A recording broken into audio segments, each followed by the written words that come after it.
Hey, we're here at Heart of St. Charles, fastest fight of the night. Sal Woods here with us. Tell us a little bit about it.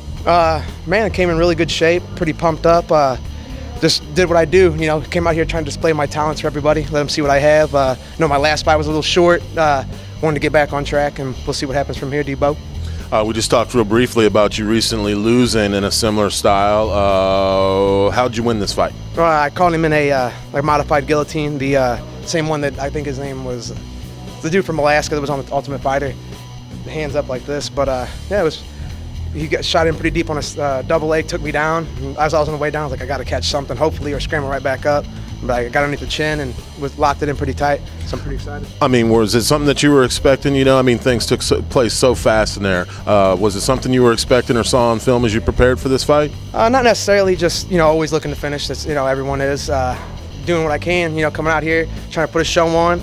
I was ready for a 15-minute war. That's what everybody loves to see, especially when I come out and bang. I like to bang and draw blood, but, whatever happens, happens. It's a fight world. Things are so fickle, so it happens quick. So I'm happy it was on my side this time. Hey, live at Heart of St. Charles here with Alex White, big main event, co-main event winner tonight. Tough fight in there. You came away with a split decision. Tell us a little bit about the fight. Take us through it.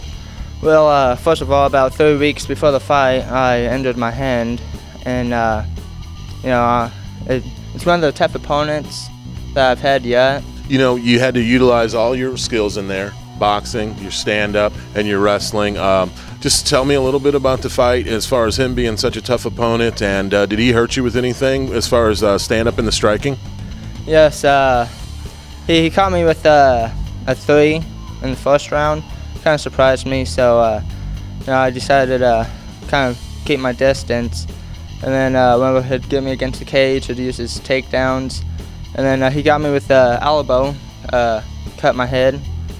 So I just had to scramble out and then just work my game, I had to step it up. Like we're talking about, close 3 rounds, first round, second round. Second round was kind of up in the air. Wasn't really sure who won that round. Third round, you controlled a good portion of that fight. There was a takedown late. Take me through that. Do you remember the takedown late from him? Yes, it was close to the end of the third round, and I figured, I'd just keep banging his head, because I remember he had his takedowns. I just come around with my fist to his face. I need to work on my takedown defense. We appreciate you taking some time with Knuckle Junkies tonight. Big co-main event winner. Congratulations. Thank you. Hey, Knuckle Junkies here with tonight's main event winner at the Heart of St. Charles, Chris Heatherly. Congratulations tonight, Chris. Obviously, the first thing I got to ask you about, looked like that fight was close to ending in the first round. Take me through the brief stoppage there from the referee. I can't complain. The refs have the toughest job in the cage, and I thought they were landing to the side of the head, and apparently a couple of them caught him to the back of the head, and I can't fault. The fight was definitely close to being stopped if it would have continued there. But I can't fault Mike England. He's a ref. He sees what he sees, and I got to go with it. And I had to just fight back after that and come back and do what I had to do. Definitely had control of most of the fight. Second round, good ground control. Did he present anything in there that was a problem for you? Seemed like you were real patient and had good control of that fight tonight. The main thing was a lot of people question my cardio. I got to definitely thank everybody at Fitter Fight, from Steve Berger, Southside Fight Club, all those guys, man. They came in, pushed my cardio.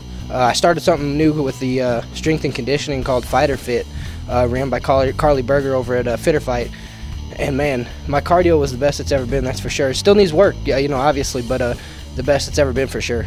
Definitely stepped up, worked on your cardio. Like you said, what other things did you put a focus on to prepare for this fight, 3-round decision? We asked Jim Jenkins for a tough fight. The guy never puts on a show where he's got bums beaten up, getting beat up by studs. And he delivered with a really tough guy out of Orlando, Florida, Gert Kokani. Tough guy, man. I just owe a lot to my training partners, mainly. This win right here is for my training partners. They don't have to show up every day and get beat on, but they do, and they push me to the limit. And definitely got to thank my fiance and my 2 daughters, because they put up with me cutting weight, and obviously everybody knows how that goes.